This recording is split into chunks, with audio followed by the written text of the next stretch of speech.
Okay, I've come to present you with questions specifically on the electoral systems. And so they are saying study and complete the table showing the electoral systems.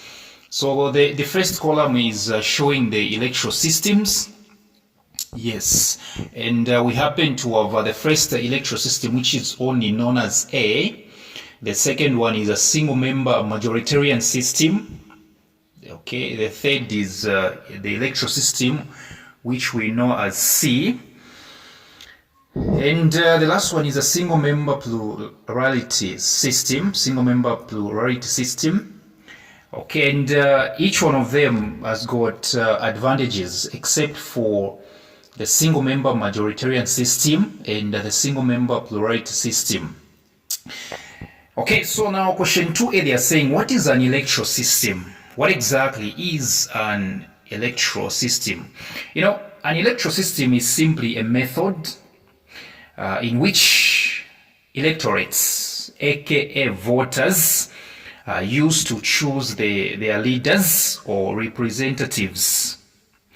This is a method voters or electorates are used to choose their leaders or representatives.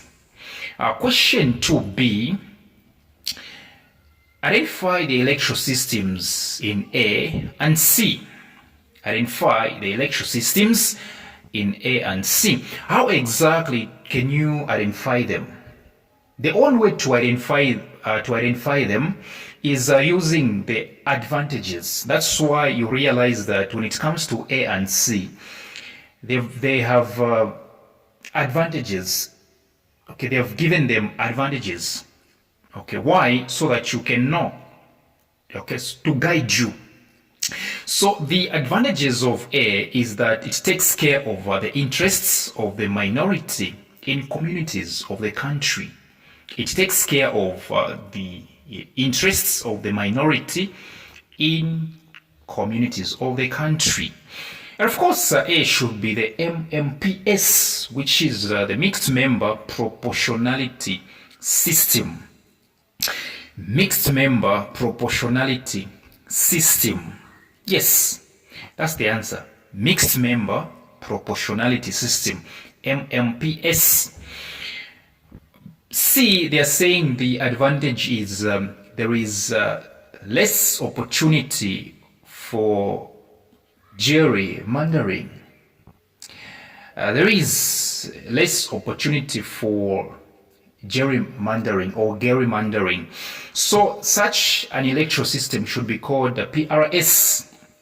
That's the short form of proportional representation system. Proportional representation system. So C is definitely proportional representation system. Question 2C, mention the two electoral systems that Zambia has been using from 1991 to date. Mention the two electoral systems that Zambia has been using from 1991 to date. And of course, the answer is single member plurality system, which is shortened as SMPS, single member plurality system. SMPS for short. The second one is a single member majoritarian system. Single member majoritarian system. Single member majoritarian system, which is SMMS for short. Yeah, so two single member plurality system and a single member majoritarian system. D, complete the table by stating the advantages of B and D. Complete the table by stating the advantages of B and D. What exactly is the single member majoritarian system advantage? In short, what exactly is the advantage over the single member majoritarian system? Well, the answer is that for single member, majoritarian system, the winner is declared with a clear majority. I'll repeat, the winner is declared with a clear majority. Yes, the winner is declared with a clear majority. At the same time, when it comes to the advantages of a single-member majoritarian system, citizens find it easy to obey. Citizens find it easy to obey and respect the policies made by the leaders. So two advantages for B. The winner is declared with a clear majority. The second one is that citizens find it easy to obey and respect the policies made by the leader or by the leaders. Now, when it comes to the advantages of D, which is, single-member plurality system, is that it is easy to administer, or it is easy to conduct. D is, let me say, single-member plurality system is easy to conduct. It is easy to administer. Number two, voters or electorates. Electorates vote for the candidates that work amongst them. Electorates vote for the candidates that work amongst them. Yes. At the same time, candidates are personally responsible, to the voters in their constituencies. Candidates are personally responsible to the voters in their constituencies.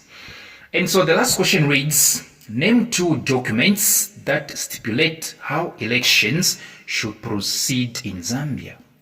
In short, name two candidates that guide elections in Zambia. The first one is called the Electoral Code of Conduct.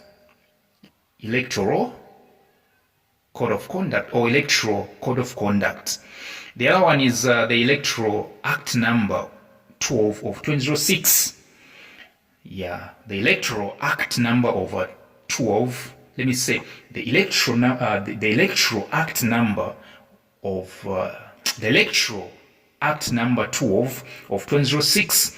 The Electoral Act number 12 of 2006. So two documents: the Electoral Code of Conduct.